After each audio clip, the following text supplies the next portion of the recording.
हिमाचल के बाद में अब हम बात करते हैं हिमालय का जो तीसरा भाग है, बाहरी हिमालय।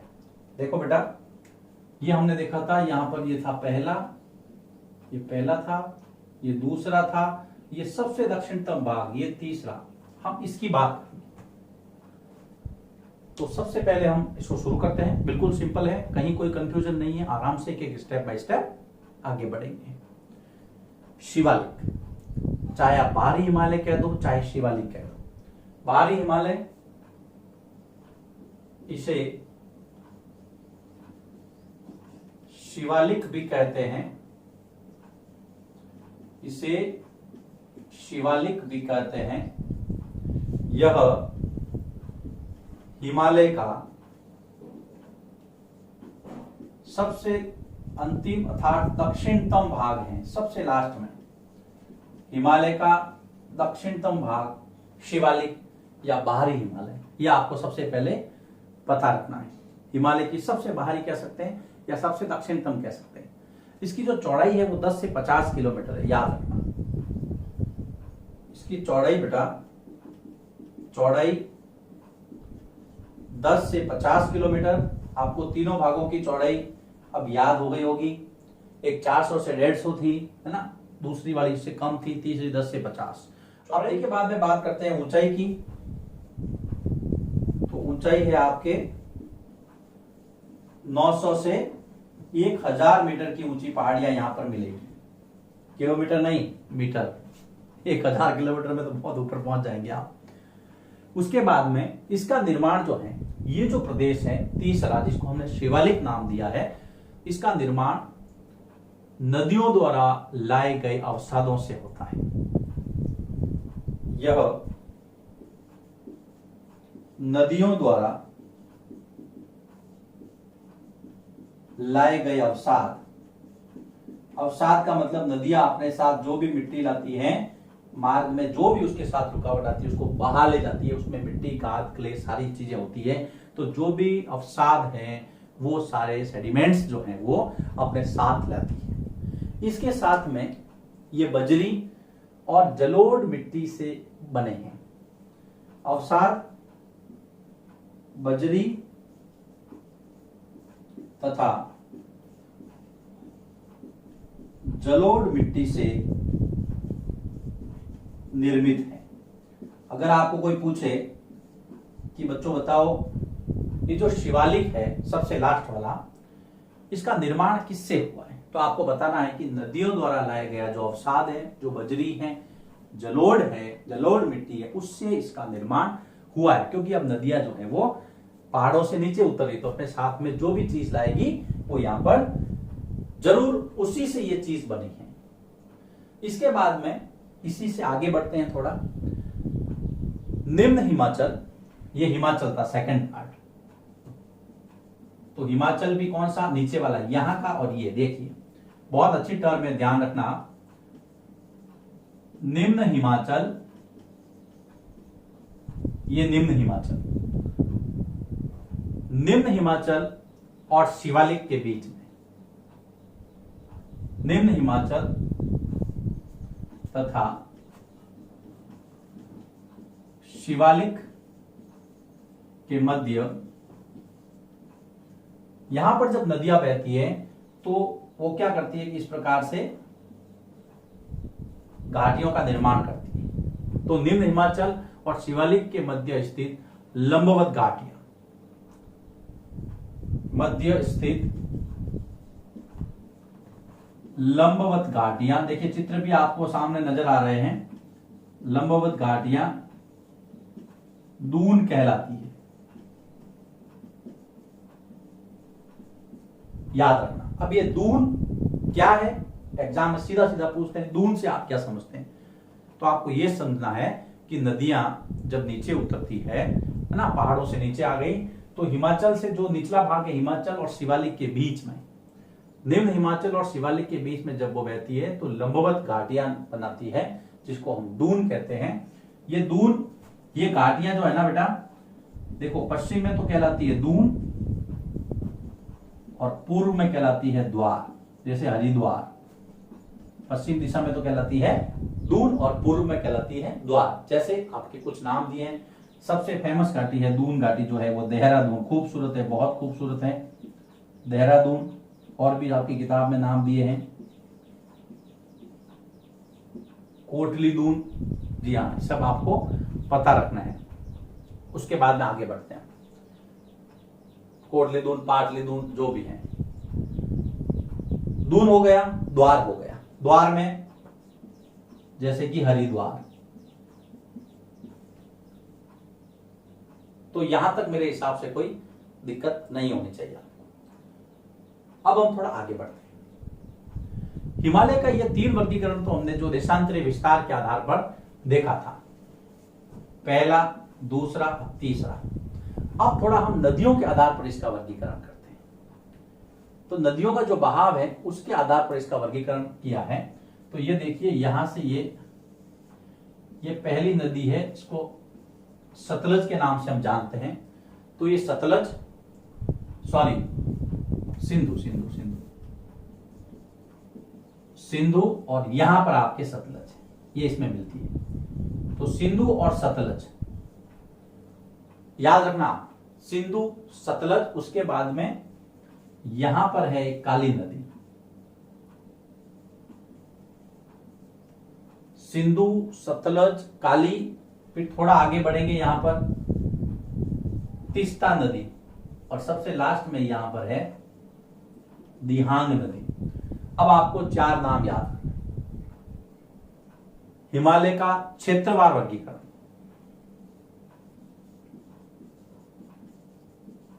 हिमालय का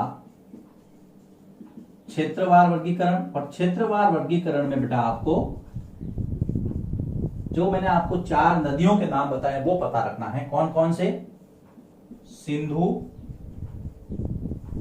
सतलज, काली, तीस्ता और दिहांग। 5 नदियां हो गई और 4 भाग हैं। अब कैसे हैं मैं आपको बताता हूं, लेकिन पहले हम थोड़ा इसको समझ लेते हैं। हम पढ़ रहे हैं बाहरी हिमालय, ये सबसे लास्ट वाला, ये जो तीसरा हिमालय है, ये देखिए, ये वाला पार्ट, ये बाहरी हिमालय है, जिसको हमने शिवालिक भी नाम दिया है। इसको शिवालिक भी कह सकते हैं, इसको बाहरी हिमालय भी कह सकते हैं। ये हिमालय का सबसे लास्ट वाला दक्षिणतम भाग है। इसके आगे भी चलेंगे हम तो उत्तर के मैदान शुरू हो जाते हैं। चलिए, उसके बाद में चौड़ाई 10 से 50 किलोमीटर, ऊंचाई जो है यहाँ की शिखरों की 900 से 1000 मीटर। ये इंपॉर्टेंट बात, ये इसका निर्माण किससे हुआ है? नदियों द्वारा लाए गए अवसाद से, बजरी यानी कि रेत से, और जलोढ़ मिट्टी से। ये इंपॉर्टेंट, इसका निर्माण कैसे हुआ है। फिर देखिए, दून, निम्न हिमाचल और शिवालिक के बीच में जो लंबवत घाटियां हैं उसको हम दून कहते हैं, जिसको पश्चिम में दून और पूर्व दिशा में इसको द्वार कहा जाता है। ये क्षेत्र यहाँ पर नाम कोटली दून, देहरादून, पोटली दून, पता नहीं क्या क्या है, अपनी किताब में दिए हुए हैं, कोई दिक्कत नहीं है। लेकिन दून और द्वार क्या है ये आपको पता रखना है। इसका निर्माण कैसे होता है वो मैंने बता दिया। फिर हम आते हैं हिमालय का क्षेत्रवार वर्गीकरण। 5 नदियां हैं, पहली सिंधु, दूसरी सतलज, तीसरी काली, चौथी तीस्ता और 5वीं दिहांग। इसके आधार पर हिमालय का क्षेत्रवार 4 भागों में वर्गीकरण किया गया है। अब कैसे किया गया है हम इसको आगे बढ़ाते हैं। पहले आप इसको बात करते हैं हिमालय का क्षेत्रवार वर्गीकरण, जो कि नदियों के आधार पर बांटा गया है। ये मैंने चित्र बनाया है, देखो बेटा, और यहां पर हमने नदियां लिखी है। ये सिंधु नदी है, ये सतलज है, फिर ये काली नदी, ये गंगा यमुना है। इसका अभी यहाँ पे जिक्र करना सही नहीं है, इसलिए मैंने इसके नाम नहीं लिखे हैं। यहाँ पर काली है, फिर तीस्ता और फिर दिहांग है। यहाँ पर आपको एक चित्र भी प्रदर्शित हो रहा है, तो उससे आप समझ सकते हैं। फिर यहाँ पर पहला पार्ट ये है, दूसरा भाग, तीसरा भाग और चौथा भाग, और ये देखिए 4 प्रकार से हमने इसको डिवाइड कर दिया है। अब हम बात करते हैं कि पश्चिम से पूर्व तक, पश्चिम दिशा से पूर्व दिशा, ये पश्चिम दिशा है, वो पूर्व दिशा है। तो पश्चिम से पूर्व तक क्षेत्रों के आधार पर हिमालय का वर्गीकरण। क्षेत्रवार वर्गीकरण में क्राइटेरिया क्या है? एक तो दिशा है कि पश्चिम दिशा से पूर्व दिशा, पश्चिम से पूर्व तक। दूसरा, जो नदियां बहती हैं उसके आधार पर, नदी घाटियों की सीमाओं के आधार पर, नदी घाटियों की सीमाओं के आधार पर यह वर्गीकरण किया गया है। क्षेत्रवार वर्गीकरण दो आधार पर है, पश्चिम से पूर्व, यह आपके पश्चिम दिशा है, ये पूर्व दिशा है, ये उत्तर है। अब सबसे पहला भाग, उसको हम कहते हैं पंजाब हिमालय। क्या नाम दिया है? पंजाब हिमालय। किस किस के बीच में है? ये आपके सिंधु व सतलज के मध्य। यहां पर मैं नदी नहीं लिख रहा हूं, आप सिंधु और सतलज को नदी समझिए, नदी ही है। सिंधु और सतलज के बीच में ये जो वाला पार्ट है, ये वाला, इसको हम कहते हैं पंजाब हिमालय। याद रखना, पंजाब हिमालय, एच मतलब हिमालय, ऐसे समझने के लिए। सिंधु और सतलज के बीच का जो हिमालय है वो है आपका पंजाब हिमालय, और इसकी जो लंबाई है, इसका जो फैलाव है वो है बेटा 560 किलोमीटर। याद रखना, पंजाब हिमालय सिंधु और सतलज के बीच में 560 किलोमीटर। फिर हम दूसरा, पंजाब के बाद में हम आगे बढ़ते हैं, दूसरे हिमालय जो कि सतलज नदी और काली नदियों के बीच में, जिसको हम कहते हैं कुमाऊं हिमालय। देखिए, सिंधु सतलज, दूसरा आ गया आपके सतलज व काली नदियों के मध्य। दूसरा जो हिमालय है पंजाब हिमालय के बाद में, यहां पर मैं लिखूंगा कुमाऊं हिमालय। और इसकी जो लंबाई है, जो फैलाव है, वो है 320 किलोमीटर। पहला पंजाब हिमालय, दूसरा कुमाऊं हिमालय, ये रहा कुमाऊं। इसमें ज्यादातर उत्तराखंड वगैरह का हिस्सा आता है, कुमाऊं गढ़वाल, कुमाऊं हिमालय। तो पहला पंजाब, दूसरा कुमाऊं, अब तीसरा सिंधु सतलज काली। अब काली और तीस्ता, तो तीसरा जो प्रकार है हिमालय का क्षेत्रवार, सतलज काली। अब काली और तीस्ता नदियों के बीच में, काली व तीस्ता नदियों के मध्य,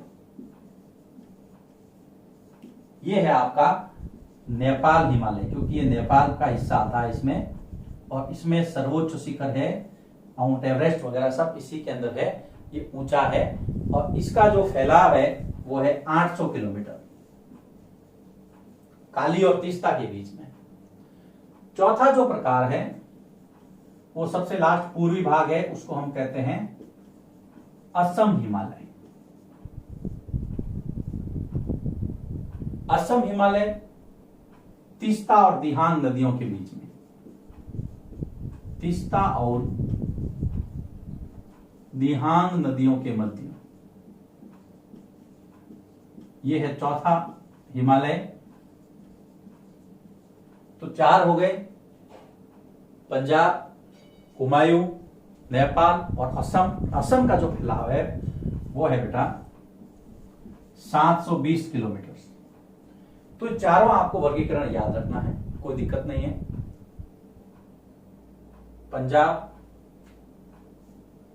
पहला, दूसरा है आपके कुमाऊं, तीसरा है आपके नेपाल हिमालय, नदियों का नाम आपको पता रखना है, चौथा है असम हिमालय। तो हिमालय का पहले देशांतरीय विस्तार, फिर आपके नदियों के आधार पर वर्गीकरण, यही समाप्त होता है। अब हिमालय से संबंधित कुछ और फैक्ट्स हैं जिसको हम 3-4 फैक्ट से समझते हैं, फिर हिमालय पर्वतमाला वाला टॉपिक आपके पूरा हो जाएगा, साथ ही ये वीडियो भी पूरा हो जाएगा। अब हिमालय से संबंधित कुछ 3-4 फैक्ट हैं, उसको हम देख लेते हैं।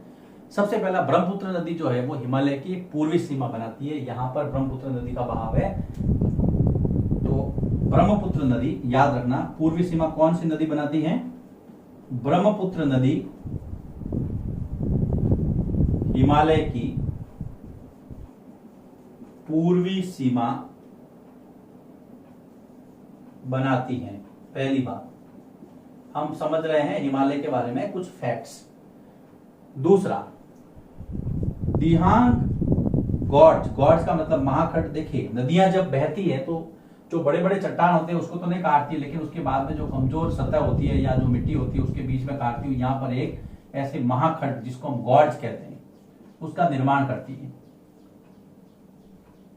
तो दिहांग नदी, तो दिहांग गॉर्ज के बाद में, दिहांग नदी का जो गॉर्ज है, जो महाखंड है, दिहांग गॉर्ज के बाद हिमालय तेजी से यहां पर दक्षिण की तरफ मोड़ लेता है। ये दक्षिण दिशा है ना इधर, तो यहां से ये ऐसे दिहांग गॉर्ज के बाद में हिमालय दक्षिण की तरफ तेज मोड़ बनाते हुए, हिमालय दक्षिण की तरफ तेज मोड़ बनाते हुए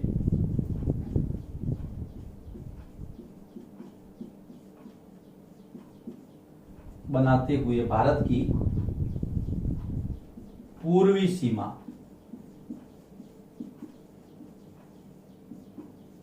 पर फैल जाता है। तो ये भी आपको पता रखना है कि दिहांग गॉर्ज के बाद में हिमालय दक्षिण की तरफ तेज मोड़ बनाता है, मतलब तेजी से दक्षिण की तरफ घूमता है, नीचे की तरफ, और पूर्वी सीमा के साथ ये सटा हुआ है। फिर जो पूर्व दिशा है, पूर्व की जो पहाड़ियां, उसको अलग नाम दिया गया है। तो पूर्व की जो पर्वत श्रृंखला है उसको पूर्वांचल या पूर्वी पहाड़ियां कहा जाता है। पूर्व की पर्वत श्रृंखला को पूर्वांचल, देखो बेटा ये आपके एक्सरसाइज का क्वेश्चन भी है, पूर्वांचल या पूर्वी पहाड़ियां, कंफ्यूज नहीं होना है, पूर्वी पहाड़ियां कहा जाता है। पूर्वांचल या पूर्वी पहाड़ियां क्या है, इसके पहले हमने दून को समझा था, दून और द्वार, महाखंड या गॉर्ज, ये कुछ ऐसी टर्म्स है ज्योग्राफी की जो आपको साथ साथ में पता रखनी। ये जो पूर्वी पहाड़ियां हैं ये बनी हुई है बलुआ पत्थरों से, जो अवसादी प्रकार की चट्टान है, सैंडस्टोन्स। तो पूर्वी पहाड़ियां मजबूत बलुआ पत्थर, याद रखना किस प्रकार की चट्टानों से बनी है, बलुआ एक प्रकार की अवसादी चट्टान है, बलुआ चट्टान से निर्मित है। तो ये भी एक फैक्ट है हिमालय का जो आपको पता रखना है, बहुत जरूरी है, कई बार चट्टान का नाम पूछ लेते हैं। ये बलुआ पत्थर से बनी है, बलुआ चट्टानों से बनी है, और ये समांतर श्रृंखलाओं के रूप में फैलाव है इसका। समांतर मतलब एक साथ साथ, इनका समांतर फैलाव है, पैरेलल है, अनपैरेलल नहीं है। देखो दो चीजें होती है, एक तो एक चीज है ये श्रृंखला है, तो एक साथ दूसरी श्रृंखला ये पैरेलल होती है। एक अनपैरेलल इस तरह से, अनपैरेलल नहीं है, ये पैरेलल है, समांतर है। कुछ नाम है पूर्व की पहाड़ियों में, जैसे पटकाई, मिजो, मणिपुर, नागा, ये पूर्व की पहाड़ियों के नाम है। यहाँ पे पटकाई है, नागा है, मिजो है, मणिपुर है, तो ये नाम भी याद रखने हैं। कई बार पूछ लेते हैं कि पूर्व की किन्हीं 2-3 पहाड़ियों के नाम बताइए, तो ये है पूर्व की पहाड़ियां। आपके दिमाग में आया होगा गारो खासी जयंती है, उसको भी पढ़ेंगे, लेकिन वो पठारी बाग का हिस्सा है, इसलिए इसको हिमालय के अंदर नहीं पढ़ेंगे अभी। देखिए वापिस जो फैक्ट्स है वो बता देता हूं मैं, कि ब्रह्मपुत्र नदी हिमालय की पूर्वी सीमा बनाती है, यहाँ पर इसको सांगपो भी कहते हैं। इसके बाद में दिहांग गॉर्ज के बाद में हिमालय दक्षिण की तरफ मुड़ता है और भारत की पूर्वी सीमा के साथ फैल जाता है। पूर्व की जो पहाड़ियां उसको पूर्वांचल या पूर्वी पहाड़ियां भी कहते हैं, जो कि बलुआ अवसादी चट्टानों से, मजबूत बलुआ अवसादी चट्टानों से बनी है, और इसका फैलाव जो है वो समानांतर है। कुछ पूर्वी पहाड़ियों के नाम दिए गए हैं। तो यहाँ पर देखिए ये आपके हिमालय वाला जो टॉपिक है, हिमालय पर्वतमाला वाला, समाप्त होता है इस वीडियो के साथ ही। अब हम अगले वीडियो में बात करेंगे हिमालय से नीचे उतरते हुए उत्तर का मैदान। लिखिए इसको, फिर हम अगले वीडियो की तरफ मूव करते हैं।